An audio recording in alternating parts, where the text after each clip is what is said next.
Just moments ago, we got a statement on paper from Republican Senator John McCain of Arizona. It's lengthy, but I want to read it to you in full right now because it's very interesting. John McCain says, "The Republican Party I know and love is the party of Abraham Lincoln, Theodore Roosevelt, Dwight D. Eisenhower, and Ronald Reagan. I wear a bracelet bearing the name of a fallen hero, Matthew Stanley, which his mother Lynn gave me in 2007 at a town hall meeting in Wolfboro, New Hampshire. His memory and the memory of our great leaders deserve better from me." In recent days, Donald Trump disparaged a fallen soldier's parents. He has suggested that the likes of their son should not be allowed in the United States, to say nothing of entering its service. I cannot emphasize enough how deeply I disagree with Mr. Trump's statement. I hope America understand that the remarks do not represent the views of our Republican Party, its officers, or candidates. Make no mistake, I do not valorize our military out of some unfamiliar instinct. I grew up in a military family and have my own record of service and have stayed closely engaged with our armed forces throughout my public career. In the American system, the military has value only inasmuch as it protects and defends the liberties of the people. My father was a career naval officer, as was his father. For hundreds of years, every generation of McCains has served in the United States in uniform. My sons serve today, and I'm proud of them. My youngest served in the war that claimed Captain Khan's life, as well as in Afghanistan. I want them to be proud of me. I want to do the right thing by them and their comrades. Humayun Khan did exactly that, and he did it for all the right reasons. This accomplished young man was not driven to service as a United States Army officer because he was compelled to by any material need.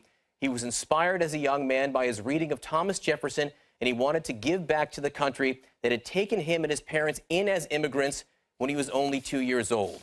Captain Khan's death in Iraq on June 8, 2004 was a shining example of valor and bravery inculcated into our military. When a suicide bomber accelerated his vehicle toward a facility with hundreds of American soldiers, Captain Khan ordered his subordinates away from the danger. Then he ran toward it.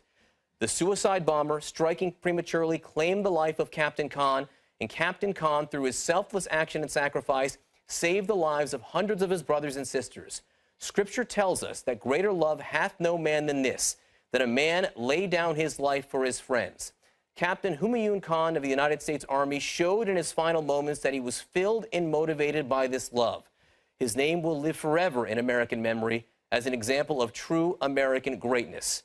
In the end, I am morally bound to speak only to the things that command my allegiance and to which I have dedicated my life's work, the Republican Party, and more importantly, the United States of America. I will not refrain from doing my utmost by those lights simply because it may benefit others with whom I disagree. I claim no moral superiority over Donald Trump. I have a long and well-known public and private record for which I will have to answer at the final judgment, and I repose my hope in the promise of mercy and the moderation of age.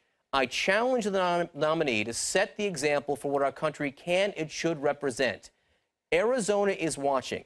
It is time for Donald Trump to set the example for our country and the future of the Republican Party.